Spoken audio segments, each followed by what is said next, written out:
ತಿರುಚಿಟ್ಟಂಬಲಂ ಗುರುವೇ ಶರಣ ಗುರುವೇ ಶರಣ ನಮಃ ಶಿವಾಯ ನಮಃ ಶಿವಾಯ ನಮಃ ಶಿವಾಯ ನಮಃ ಶಿವಾಯ ನಮಃ ಶಿವಾಯ ನಮಃ ಶಿವಾಯ. ನಮ್ಮ ಗುರುಮನೆಯಲ್ಲಿ ನಾನು ನಿಮ್ಮನ್ನು ಇಲ್ಲಿ ಮೊದಲನೇ ಸರಿ ನೋಡ್ತಾ ಇರೋದು ಸರ್. ಆದರೆ ನೀವು ಇಲ್ಲಿ ಈಗಾಗಲೇ 3ನೇ ಸರಿ ಬಂದಿರೋದು ಅಂತೀರಾ. ನಮ್ಮ ತಿರುಚಿಟ್ರಂಬಲಂ ಪದಕ್ಕೂ ನಿಮಗೂ ಹೆಂಗೆ ಕನೆಕ್ಟ್ ಆಯಿತು, ನೀವು ಇಲ್ಲಿ ಹೆಂಗೆ ಬಂದ್ರಿ ಸರ್? ಎಲ್ರಿಗೂ ನಮಸ್ಕಾರ. ಈ ಒಂದು ಸಂತಸವನ್ನು ಹಂಚಿಕೊಳ್ಬೇಕಾದ್ರೆ ಇದು ಗುರುವಿನ ಸಂಕಲ್ಪ ಮಾತ್ರವೇ ಕಾರಣ ಆಗಿದೆ. ಯಾಕಂದರೆ ನಾವು 10 ಕಡೆ 100 ಕಡೆ ಎಲ್ಲೆಲ್ಲಿ ದೈವಿ ಪುರುಷರಿದ್ದಾರೆ, ಸಂತರಿದ್ದಾರೆ, ಅಲ್ಲೆಲ್ಲ ಹೋದವರು. ಇದು ಯಾಕೋ ಒಂದು ವಿಶೇಷ ಆಕರ್ಷಣೆಯಾಗಿ ನಮ್ಮನ್ನು ಇಲ್ಲಿ ಕರೆದಿದ್ದಾರೆ. ಅದರಲ್ಲೂ ವಿಶೇಷ ಏನಂದರೆ, ಮೊದಲ ಬಾರಿ ನಾವು ನಮ್ಮ ಮೈಸೂರಿನ ಮಿತ್ರರ ಜೊತೆ ಇಲ್ಲಿಗೆ ಬಂದಾಗ ನಾವು 4 ಗಂಟೆ 10 ನಿಮಿಷಕ್ಕೆ ಇಲ್ಲಿ ಬಂದಿದ್ವಿ. ಕಾದು ಸಂಜೆ ಉಪಹಾರ ಆಯಿತು.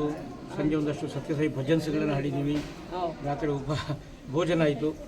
9 ಗಂಟೆವರೆಗಾದರೂ ಈಗ ಮೆಸೇಜ್ ಹೋಗ್ತದೆ, ಗುರುಗಳು ಈಗ ಬರ್ತೇನೆ ಕೂತಿರ್ಲಿ ಅಂತ ಹೇಳ್ತಾರೆ. ಅಂದ್ರೆ ನಿಮ್ಮ ದರ್ಶನ ಕೂತಿದ್ರಿ, ಇನ್ನೇನಾಗುತ್ತೆ ಹೌದು, ಕಾತರ ಜಾಸ್ತಿ ಇತ್ತು.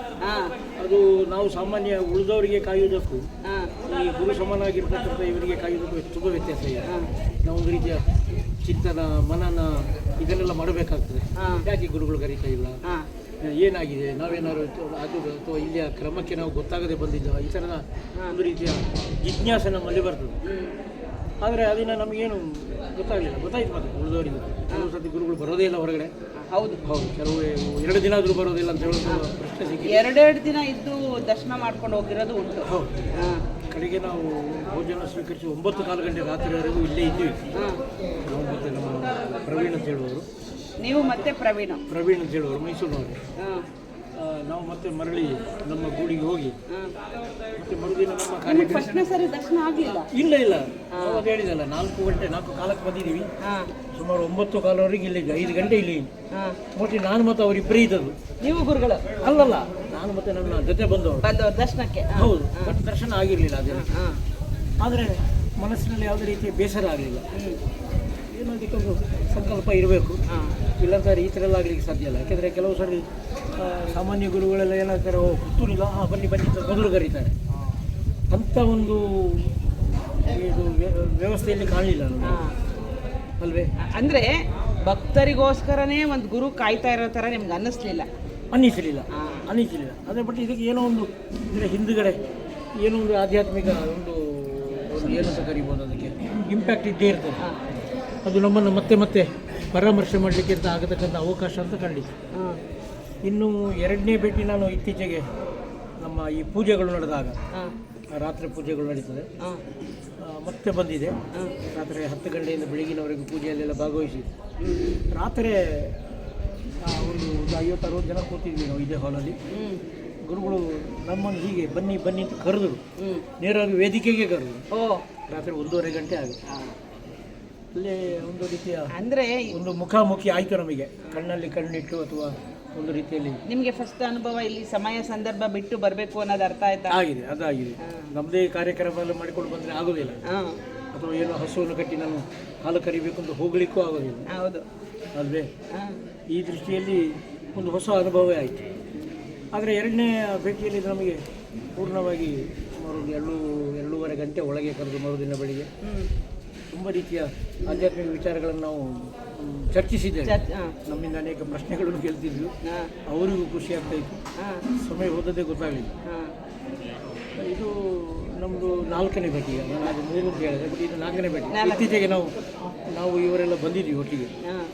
ಆಗಲೂ ಅಷ್ಟೇ 11:30ಗೆ ಬಂದಿದ್ವಿ. ಮಧ್ಯಾಹ್ನ 12 ಗಂಟೆ ಕರೆದ್ರು.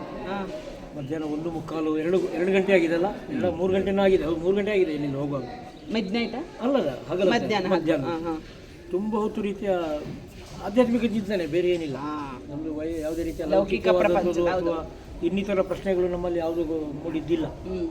ಯಾಕಂದರೆ ಅವರು ಹೇಳತಕ್ಕಂಥದ್ದಕ್ಕೆ ನಮ್ಮದು ಪೂರಕವಾಗಿ ಅದು ಮುಂದುವರಿಲಿ ಅಂತ ಹೇಳೋ ಒಂದು ಪ್ರಶ್ನೆ ಕೂಡ ಅವರ ಹತ್ರ ಹೋಗ್ತಾ ಇತ್ತು. ಅದರಿಂದ ಅವರಿಗೆ ತುಂಬ ಖುಷಿಯಾಗಿದೆ, ಅವರಿಗೂ ತುಂಬ ಖುಷಿ ಅದನ್ನು ವ್ಯಕ್ತಪಡಿಸಿದರು. ಇಷ್ಟೆಲ್ಲ ಯಾರು ಬಂದು ಕೇಳೋದಿಲ್ಲ, ಏನೋ ಅವರ ಸಮಸ್ಯೆ ಹೇಳ್ತಾರೆ ಮತ್ತು ಹೇಳ್ತಾರೆ. ಬಟ್ ಈ ರೀತಿಯಲ್ಲಿ ಒಂದು ರೀತಿಯ ಆಧ್ಯಾತ್ಮಿಕ ಚರ್ವಣ ಆಗಿದ್ದು ಶಬ್ದ ಚೆನ್ನಾಗಿದೆ. ಅಂದರೆ ಇದೆಲ್ಲ ಎಲ್ಲ ವಿಚಾರಗಳು ಸಾಮಾನ್ಯವಾಗಿರ್ತದೆ. ಬಟ್ ಒಬ್ಬ ಗುರು ಹೇಳಿದಾಗ ಅದಕ್ಕೆ ವಿಶೇಷವಾಗಿರ್ತಕ್ಕಂಥ ಮಹತ್ವ ಬರ್ತದೆ ಅಲ್ಲಿಗೆ, ಆ ಸಂದರ್ಭಕ್ಕೆ, ಆ ಸನ್ನಿವೇಶಕ್ಕೆ ಅಥವಾ ಆ ವ್ಯಕ್ತಿಯ ಒಂದು ಗುಂಪಿಗೆ. ನಾವೆಲ್ಲ ಸತ್ಯಸಾಯಿ ಭಕ್ತರೆಲ್ಲ, ಸೊ ಅದರಿಂದ ಸಹಜವಾಗಿ ಅದು ನಮಗೂ ಅವರಿಗೂ ಹಾರ್ಟ್ ಟು ಹಾರ್ಟ್ ಕನೆಕ್ಟೆಡ್ ಆಯಿತು. ಅಲ್ಲಿಂದ ಬರೀ ಆಧ್ಯಾತ್ಮಿಕ ಚಿಂತನೆಗಳೇ ಆಯಿತು. ಪರಿಣಾಮವಾಗಿ ಏನಾಯಿತು ಅಂತ ಹೇಳಿದರೆ, ನಾವೀಗ ಗುರುಗಳನ್ನು ನಮ್ಮ ಊರಿಗೆ ಕರ್ಕೊಂಡು ಹೋಗಬೇಕು, ಪುತ್ತೂರಿಗೆ. ಅವರದೇ ಊರು. ಮತ್ತು ಅವರದ್ದು ಒಂದು ಸರ್ವಿಸ್ ನಮ್ಮ ಮಹಾಲಿಂಗೇಶ್ವರ ದೇವಸ್ಥಾನ ನಡೀತಾ ಇದೆ, ಇವತ್ತಿಗೂ ನಡೀತಾ ಇದೆ. ಪ್ರತಿ ವರ್ಷ ಏಪ್ರಿಲ್ 17ನೇ ತಾರೀಕು ಮಹಾಲಿಂಗೇಶ್ವರ ದೇವರ ರಥೋತ್ಸವ. ಸುಮಾರು ಒಂದು 1.5 ಲಕ್ಷದಿಂದ 1.25 ಲಕ್ಷ ಜನ ಸೇರ್ತಾರೆ. ಅಷ್ಟು ಜನಕ್ಕೂ ಒಂದು ಬದಿಯಲ್ಲಿ ಸತ್ಯಸಾಯಿ ಸೇವಾ ಸಮಿತಿಯಿಂದ ಮಜ್ಜಿಗೆ ನೀರು ಕೊಡ್ತೀವಿ. ಸುಮಾರು ಒಂದು 10 ಟ್ಯಾಂಕ್ ನೀರು, ಮಜ್ಜಿಗೆ ಪಂಚಾಮೃತ ರೂಪದಲ್ಲಿ ಕೊಡ್ತೀವಿ. ಬಟ್ ಇದು ನಮ್ಮ ಒಪೋಸಿಟ್ ಈ ತುದಿಗೆ ಲೆಮನ್ ಜ್ಯೂಸ್ ಕೊಡ್ತಾ ಇದ್ದೀವಿ. ನಮಗೆಲ್ಲ ಏನು ಕಲ್ಪನೆ ಅಂದರೆ, ಇದೇನೋ ಒಂದು ಪುತ್ತೂರಿನ ಒಂದು ತಮಿಳರ ಸಂಘ, ಈ ಗುರುಗಳ ಹೆಸರು ಎಲ್ಲೂ ಇರ್ತಿರ್ಲಿಲ್ಲ. ಬಟ್ ನಮ್ಮ ಅದರಲ್ಲಿದ್ದ ಪರಿಚಯದವರು ಕೆಲವರು ಅದು ತಮಿಳರ ಸಂಘ ಇದು ಕೊಡ್ತಾ ಇದ್ವಿ. ಬಟ್ ಇಲ್ಲಿ ಬಂದ ಮೇಲೆ ಅದು ಗೊತ್ತಾಯಿತು, ಅದರ ಮೂಲ ರೂವಾರಿ ಇವರೇ ರಾಜಗುರುಗಳು ಪ್ರಾರಂಭ ಮಾಡಿದ್ದು ಅಂತ ಗೊತ್ತಾಯಿತು. ತುಂಬ ಚೆನ್ನಾಗಿ ಮಾಡ್ತಾರೆ ಅವರು. 1 ಕ್ವಿಂಟಲ್ ಸಕ್ಕರೆ ಜಾಸ್ತಿ ಖರ್ಚು ಮಾಡ್ತಾರೆ, ಒಂದು 3,000 ನಿಂಬೆ ಎಲ್ಲ ಹಾಕಿ ಭಾಳ ಚೆನ್ನಾಗಿ ಮಾಡಿ ಕೊಡ್ತಾರೆ. ಒಂದಷ್ಟು ಜನನು, ಸೊ ನಾವು ಈ ಕಡೆಗೆ ಇದ್ದರೆ ಅವರು ಈ ಕಡೆಗೆ ಆ ಸರ್ವಿಸ್ ಸೇವೆಯನ್ನು ಕೊಡ್ತಾರೆ. ಸೊ ಅದರಿಂದಾಗಿ ಅವರನ್ನು ನಾಡ್ದು ಅಕ್ಟೋಬರ್ 19ನೇ ತಾರೀಕು ಪುತ್ತೂರಿಗೆ ಇನ್ವೈಟ್ ಮಾಡಿದ್ವಿ. ಭಾಳ ಸಂತೋಷದಿಂದ. ಏನು ವಿಶೇಷ? ಅದು ಭಗವಾನ್ ಶ್ರೀ ಸತ್ಯಸಾಯಿ ಬಾಬಾರವರ 100ನೇ ಜನ್ಮದಿನೋತ್ಸವ ಕಾರ್ಯಕ್ರಮ. ಅದು 2 ದಿನ ಕಾರ್ಯಕ್ರಮ ಮಾಡ್ತಾ ಇದೆ, 19 ಮತ್ತು 20. ನಮ್ಮೊಂದು ಪ್ರಶಾಂತಿ ಸದ್ಭಾವನಾ ಟ್ರಸ್ಟ್ ಅಂತ ಇದೆ, ಒಂದಷ್ಟು ಸಣ್ಣ ಪುಟ್ಟ ಸೇವೆಗಳನ್ನು ಮಾಡ್ತೇವೆ. ಅದರಲ್ಲಿ ನಾವು ಸುಮಾರು ಒಂದು 6-7 ಸ್ವಾಮೀಜಿಗಳನ್ನು ಕರೀತಾ ಇದ್ವಿ. ನಮ್ಮ ಮೈಸೂರಿನ ವಿನಯ ಅರ್ಜುನ ಗುರುಜಿಯವರು ಬರ್ತಾ ಇದ್ದಾರೆ. ನಮ್ಮ ಕೇರಳದಲ್ಲಿ ಒಬ್ಬರು ಆನಂದ ಗುರು ರಾಜನ್ ಸಾಯಿ ಅಂತ ಒಬ್ಬರು ಇದ್ದಾರೆ, ಅವರು ನಾನು ಆಮಂತ್ರಣ ಮಾಡಿದ್ವಿ. ಮಾಣಿಲದಿಂದ ಒಬ್ಬರು ಮೋಹನ್ ದಾಸ್ ಸ್ವಾಮೀಜಿಂದ, ಅವರು ನಮಗೆ ರೆಗ್ಯುಲರೇ. ಇನ್ನು ಇಲ್ಲಿಗೆ ಈಗ 2 ಸರ್ತಿ ಬಂದಿರತಕ್ಕಂಥ ಸಾಯಿ ಈಶ್ವರ ಗುರುಜಿ, ಕಟ್ಪಾಡಿ, ಉಡುಪಿ. ಹೌದು ಅವರು ತಲೆಗೆಲ್ಲ ರುಮಾಲೆ ಚೆನ್ನಾಗಿ ಮಾಡ್ತಾರೆ. ಇಲ್ಲಿ ಅವರು ತುಂಬಾ, ನಾನು ಅವರ ಶರಣಾಗತಿಗೆ ತುಂಬಾ ಸಂತೋಷ ಪಟ್ಟೆ. ನಾನು ನಮ್ಮ 2-3 ಸರಿ ಇದ್ದಾಗ್ಲೂ ನಾನಿದ್ದೆ. ಸಂತೋಷ. ಒಳ್ಳೆ ಸಾಧಕ ಅವರು ನಮ್ಮ ಜೊತೆ ಇದ್ದಾರೆ. ಈಗ ನಾವು ಇನ್ನು ಹೋಗ್ತಾ ವಿರಾಜಪೇಟೆಯಲ್ಲಿ ಒಂದು ಅರಮೇರಿ ಕಳಂಚೇರಿ ಮಠ ಅಂತ ಇದೆ ಲಿಂಗಾಯತದಲ್ಲಿ.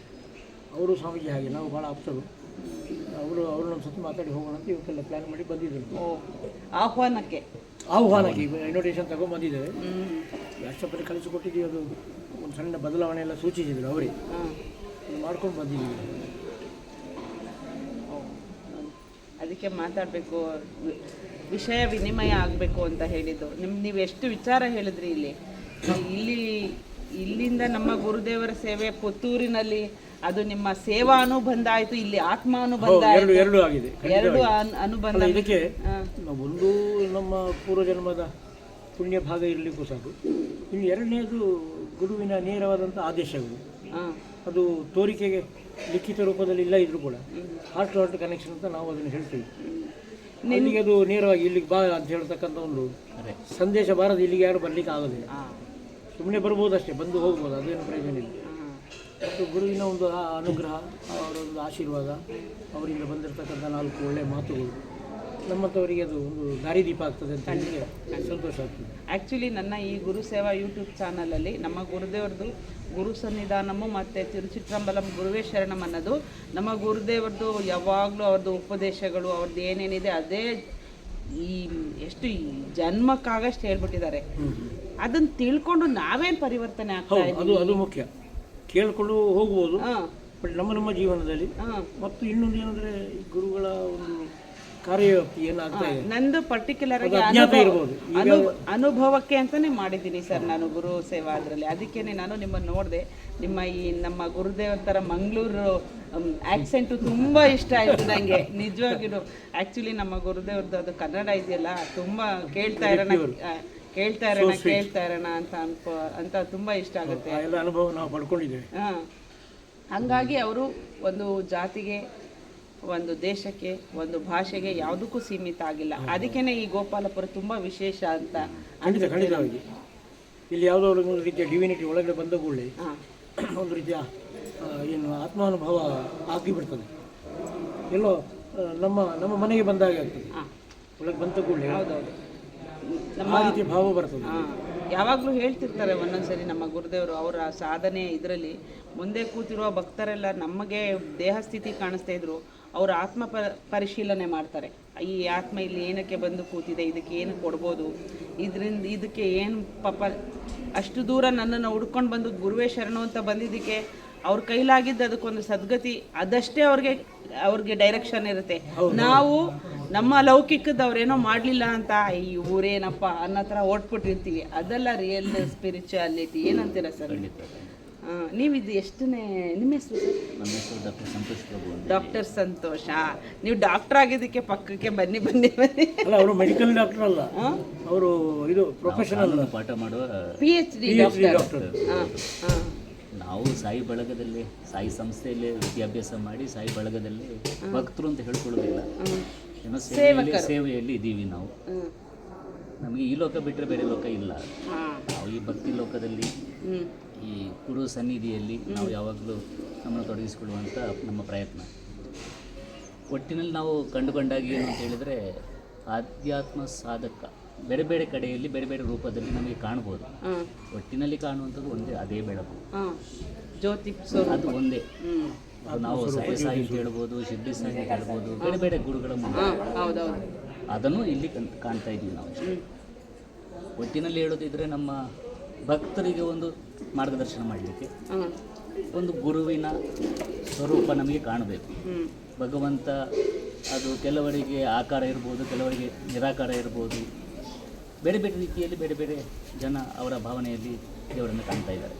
ನಮಗೆ ಒಟ್ಟು ಕಾಣುವುದೇನು ಅಂತ ಹೇಳಿದರೆ, ನಾವು ಆಧ್ಯಾತ್ಮದಲ್ಲಿ ನಮ್ಮನ್ನು ನಾವು ಹೇಗೆ ತೊಡಗಿಸಿಕೊಳ್ಬೋದು, ಅದಕ್ಕೆ ನಮ್ಮ ಭಕ್ತಿಯನ್ನು, ನಮ್ಮ ಆತ್ಮಸ್ಥೈರ್ಯವನ್ನು ಗಟ್ಟಿ ಮಾಡಿಕೊಳ್ಳಿಕ್ಕೆ, ನಮ್ಮನ್ನು ನಾವು ತಿಳ್ಕೊಳ್ಳಿಕ್ಕೆ ಮಾರ್ಗದರ್ಶನ ಮಾಡುವಂಥ ಗುರುಗಳು ಎಲ್ಲಿದ್ದಾರೆ, ಆ ಸನ್ನಿಧಿಯಲ್ಲಿ ನಾವು ಇದ್ದರೆ ನಾವು ನಿರಂತರವಾಗಿ ಅದೇ ಹಾದಿಯಲ್ಲಿ ಮುಂದುವರಿಲಿಕ್ಕೆ ಸಾಧ್ಯ ಅಂತ ಹೇಳುವಂಥ ನಂಬಿಕೆಯಲ್ಲಿ ನಾವು ಇರುವವರು. ಸೊ ಈ ನೆಲೆಯಲ್ಲಿ ನಾವು ಈ ಗೋಪಾಲಪುರದ ಈ ಒಂದು ರಾಜಗುರು ಸನ್ನಿಧಿಯಲ್ಲಿ ನಾವು ಅದೇ ಬೆಳಕನ್ನು ನಾವು ಕಾಣ್ತಾ ಇದ್ದೇವೆ. ನಿಮ್ಮ ಪ್ರಕಾರ ನಮ್ಮ ರಾಜಗುರುಗಳು ನಿಮ್ಗೆ ಯಾವ ಥರ ಅನ್ನಿಸ್ತಾರೆ ಸರ್? ಇವಾಗ LKG ಇಂದ PhD ಲೆವೆಲ್ವರೆಗೂ ಎಲ್ಲಾಗೂ ಜೀವನದಲ್ಲಿ ಗುರುಗಳಿದ್ದಾರೆ. ಹೌದು, ಅವ್ರದ್ದೇ ಆದಂಥ ಗುರುಗೆ ಕ್ಯಾಟಗರಿ ಇರುತ್ತೆ ಅಲ್ವಾ ಸರ್? ನಾನು ಎಲ್ಲೋ ಓದಿದ ನೆನಪು, ಈ ಸನ್ಯಾಸಿ, ಆಧ್ಯಾತ್ಮದಲ್ಲಿ ಸಾಧಕರು ಅಥವಾ ಇಂಥ ಒಂದು ವಿಶೇಷವಾದಂಥ ಏನು ಅವಧೂತರು ಅಂತ ಏನು ಕರಿತೀವಿ ನಾವು, ಬೇರೆ ಬೇರೆ ಬಾಬಾ ಅಂತ ಕರಿತೀವಿ ನಾವು, ಇಂಥ ಸಾಧಕರು ಖಂಡಿತವಾಗಿ ನಾವು ಅವರನ್ನು ನೋಡಿದರೆ ಅವರಿಗೋಸ್ಕರ ಬದುಕ್ತಾ ಇಲ್ಲ. ಅವರು ಪ್ರಪಂಚಕ್ಕೆ ನನ್ನಿಂದ ಏನು ದಾರಿದೀಪ, ಏನು ಮಾಡ್ಬೋದು, ಆ ಒಂದು ಏನು ಅವರ ಆತ್ಮ ಏನು ಹೇಳ್ತೀವಿ ನಾವು, ಆ ಬೆಳಕನ್ನು ಕಂಡುಕೊಂಡವರು, ಅವರು ಜಗತ್ತಿಗೆ ದಾರಿದೀಪವನ್ನು ತೋರಿಸುವವರು. ಅವ್ರಿಗೋಸ್ಕರ ಅವರು ಏನು ಮಾಡ್ಕೊಳ್ತಾ ಇಲ್ಲ. ಅದನ್ನು ಇನ್ನೂ ಸ್ವಲ್ಪ ನಿಷ್ಠುರವಾಗಿ ಹೇಳೋದಿದ್ದರೆ, ತನ್ನ ಪಾಲಿಗೆ ಅವರು ಸತ್ತು ಜಗತ್ತಿಗೆ ಬದುಕಿದವರು ಅಂತ ಹೇಳ್ತೇವೆ ನಾವು ಅದನ್ನು. ಇದನ್ನು ನಿಮ್ಮ ಬಾಯಲ್ಲಿ ಕೇಳಿ ನನಗೆ ಮನಃಪೂರ್ವಕ ಸಂತೋಷ ಆಯಿತು ಸರ್. ಇದು ನಾವು ಕಂಡುಕೊಂಡಂಥ ಸತ್ಯ ಅಥವಾ ನಾವು ಅರ್ಥ ಮಾಡ್ಕೊಂಡು, ಇದು ಸತ್ಯ ಸರ್. ಅವರಿಗಾಗಿ ಬದುಕ್ತಾನೆ ಇಲ್ಲ ಸರ್. ಇಲ್ಲ ಸತ್ಯ ಸರ್. ಇಷ್ಟು ಸರಳ ಆಧ್ಯಾತ್ಮ ನಮಗೆ ಗೊತ್ತಿರುವ. ನಾನು ಇದೊಂದು ಮೆನ್ಷನ್ ಮಾಡಬೇಕು ಖಂಡಿತ. ಈ ಆಧ್ಯಾತ್ಮ ಅಂತ ಅಂದರೆ ಈ 4 ವೇದಗಳ ಬಗ್ಗೆ ಡಿಸ್ಕಸ್ ಮಾಡಿಕೊಂಡು, ಯಜುರ್ವೇದ, ಆ ವೇದ, ಈ ವೇದ ಬಗ್ಗೆ ಕೂತ್ಕೊಂಡು ನಾವು ನೋಡಿಲ್ಲದೆ ಇರೋ ಯುಗಗಳ ಬಗ್ಗೆ ಚರ್ಚೆ ಮಾಡಿ ಇಲ್ಲಿ ಏನು ಪ್ರಯೋಜನ ಇಲ್ಲ. ನಮ್ಮ ಕಣ್ಣು ಮುಂದೆ ಏನು ನಡೀತಾ ಇದೆ ಅದ್ರ ಸತ್ಯದ ಬಗ್ಗೆ ಮಾತಾಡಬೇಕು. ನನ್ನ ಗುರುದೇವರು ಯಾವಾಗಲೂ ಹೇಳ್ತಾರೆ, ಸತ್ಯ ಹೇಳಿ ಸಾಯಿ ಅಂತ. ಅದು ಮುಂದೆ ಏನಾದರೂ ಆಗುತ್ತೆ ಅಲ್ಲ. ಈಗಷ್ಟೇ ನಮಗೆ ಇವಾಗ ಸಾಯಿಬಾಬಾ ಅವ್ರ ಚರಿತ್ರೆನ ನಾವು ಓದ್ತೀವಿ, ಅವ್ರು ಯಾರೋ ಕಂಡದ್ದನ್ನ ಅಲ್ಲಿ ಬರೆದಿದ್ದಾರೆ. ಹೌದೌದು. ಈಗ ನಾವು ಇದನ್ನ ಕಾಣ್ತಾ ಇದ್ದೀವಿ ಲೈವಲ್ಲಿ, ಅಷ್ಟೇ ಪುಣ್ಯವಂತರು ನಾವು ಸಮಕಾಲೀನರಾಗಿದ್ದೇವೆ ಈಗ. ಅದಷ್ಟೇ ಅರ್ಥ ಮಾಡಿಕೊಳ್ಳಿಕ್ಕೂ ಬೇಗ ಆಗ್ತದೆ. ಖಂಡಿತ ಖಂಡಿತ ಖಂಡಿತ. ನನಗೆ ಮಂಗಳೂರು ಆ್ಯಕ್ಸೆಂಟು ಇಷ್ಟ. ಅದಕ್ಕೆ ನಿಮಗೆ ಇಷ್ಟ ಇರ್ಬೋದು, ಎಲ್ಲರೂ ಆಗ್ತದೆ. ಇಲ್ಲ ಖಂಡಿತವಾಗಿಯೂ ನನಗೆ ತುಂಬ ಇಷ್ಟ. ನನಗೆ ಅದು ಮಾತಾಡಲಿಕ್ಕೆ ಟ್ರೈ ಮಾಡ್ತೀನಿ, ಕೆಲವೊಂದೆಲ್ಲ ಅದು ನಮ್ಮ ಈ ಕನ್ನಡಕ್ಕೆ ಮ್ಯಾಚ್ ಆಗಲಿಲ್ಲ ಅಂದರೆ ಅದು ಆಭಾಸ ಆಗುತ್ತೆ, ಬಿಟ್ಬಿಡ್ತೀನಿ ನಾನು. ನಿಮ್ಮ ಹೆಸರು ಸರ್? ನಾರಾಯಣ. ಇದೇ ಫಸ್ಟ್ ಟೈಮ್ ದರ್ಶನ? ಇನ್ನೂ ದರ್ಶನ ಆಗಿಲ್ಲ? ಇಲ್ಲ ಆಗಿಲ್ಲ, ಆಗಬೇಕಷ್ಟೇ. ಆಗುತ್ತೆ, ಖಂಡಿತ ಆಗುತ್ತೆ. ಗುರುದೇವ್ರ ಧ್ಯಾನ ಸ್ಥಿತಿಲಿದ್ದಾರೆ. ನಿಜವಾಗಿಯೂ ನಿಮ್ಮಂಥ ಆಧ್ಯಾತ್ಮಿಕ ಚಿಂತಕರನ್ನ ನನ್ನ ಗುರುಮನೆಯಲ್ಲಿ ನಾನು ಭೇಟಿ ಮಾಡಿದ್ದು ನನ್ನ ಪೂರ್ವಜನ್ಮದ ಪುಣ್ಯವೇ ಸರಿ. ಇನ್ನೊಂದೇನೆಂದರೆ ನಮ್ಮ ರಾಜಗುರುಗಳ ಬಗ್ಗೆ ನೀವು ಎಷ್ಟು ಒಂದು ಉನ್ನತ ಸ್ಥಾನವಾಗಿ ಅವ್ರ ಬಗ್ಗೆ ನೀವು ಒಂದು ಪ್ರಶಂಸೆ ಮಾಡೋದಾಗಲಿ, ಒಂದು ಅವ್ರ ಬಗ್ಗೆ ಇದು ಮಾಡೋದಾಗಲಿ ನನಗೆ ಎಷ್ಟು ಸಂತೋಷ ಆಗ್ತಿದೆ ಅಂದರೆ, ಇಷ್ಟು ಮಾತಾಡ್ಸಿದ್ದೀನಿ. ನಂದು ಸೈಟ್ ರಿಜಿಸ್ಟ್ರೇಷನ್ ಆಗಿಲ್ಲ, ಇವ್ರ ದರ್ಶನ ಮಾಡಿದೆ ಆಗೋಯ್ತು, ನನ್ನ ಮನೆ ಕಟ್ಟಬೇಕಾಗಿತ್ತು, ಇವ್ರ ದರ್ಶನ, ಈ ನಿಮ್ಮ ಚರ್ಚೆಯಲ್ಲಿ ಆ ವಿಷಯನೇ ಬರಲಿಲ್ಲ. ಅಲ್ಲ, ಅದು ಅಗತ್ಯನೂ ಇಲ್ಲ. ಹಾಂ, ಯಾಕಂದರೆ ಅವರ ಅನುಗ್ರಹ ಆದ ಕೂಡಲೇ ಆ ಕೆಲಸಗಳೆಲ್ಲ ಅವರೇ ಮಾಡ್ತಾರೆ. ಹಾಂ, ಭೇಟಿ ಅಲ್ಲ, ನಿಮ್ಮ ಇದು ಸಾರಾಂಶ ಏನು ಅಂದರೆ ನಮ್ಮ ಲೌಕಿಕ ಸಮಸ್ಯೆ ಗುರು ಹತ್ರ ಬರಲೇಬಾರ್ದು. ಅದು ವ್ಯವಹಾರ ಆಗಿಬಿಡ್ತದೆ. ಗುರುವಿಗೆ ಮತ್ತೆ ತಿಳಿಯೋದೇನು? ಹೌದು, ಗುರುವಲ್ಲಿ ಬಂದು ಅದು ಇದು ಕಷ್ಟ ಮತ್ತೊಂದು ಇನ್ನೊಂದು ಹೇಳಿಕೊಂಡ್ರೆ ವ್ಯವಹಾರಿಕ ಲೋಕದಲ್ಲಿ ವ್ಯವಹಾರ ಆಗೋಯ್ತದೆ. ನಂಬಿಕೆ ಭಕ್ತಿ ಇಲ್ಲ. ಸಾಮಾನ್ಯ ಏನಾಗುತ್ತೆ ಅಂದರೆ ಸೈಟ್ ಆಗಿದೆ, ಸಾಕು, ಇನ್ನು ಗುರುಗಳ ಅನುಗ್ರಹ ಆಯ್ತಲ್ಲ ಅಂತ ಮತ್ತೆ ಬರೋದಿಲ್ಲ ಅವ್ರಿಗೆ. ಮನೆ ಆಯಿತು, ಅಲ್ಲಿಗೂ ಅದು ಬ್ರೇಕ್ ಆಗಿಬಿಡ್ತದೆ. ಅದಾಗಬಾರ್ದು. ಆ ಗುರು ಶಿಷ್ಯ ಪರಂಪರೆ ಅಲ್ಲಿಂದ ಅಲ್ಲಿಗೆ ಮುಂದುವರಿತಾ ಹೋಗು. ಆಧ್ಯಾತ್ಮಿಕ ವಿಚಾರವಾಗಿ ಮುಗಿಬೇಕು. ಹೌದು ಸರ್, ಬೇರೆ ಏನದು. ಖಂಡಿತ ಖಂಡಿತ. ನಿಜವಾಗಿಯೂ ಮನಃಪೂರ್ವಕವಾಗಿ ತುಂಬ ಸಂತೋಷ ಆಯಿತು ನಾನು ನಿಮ್ಮನ್ನೆಲ್ಲ ನಮ್ಮ ಗುರು ಮನೆಯಲ್ಲಿ ನೋಡಿದ್ದಕ್ಕೆ. ತಿರುಚಿಟ್ರಂಬಲಂ ಗುರುವೇ ಶರಣಂ. ನಮಃ ಶಿವಾಯ. ನಮಃ ಶಿವಾಯ. ನಮಃ ಶಿವಾಯ. ನಮಃ ಶಿವಾಯ. ನಮಃ ಶಿವಾಯ.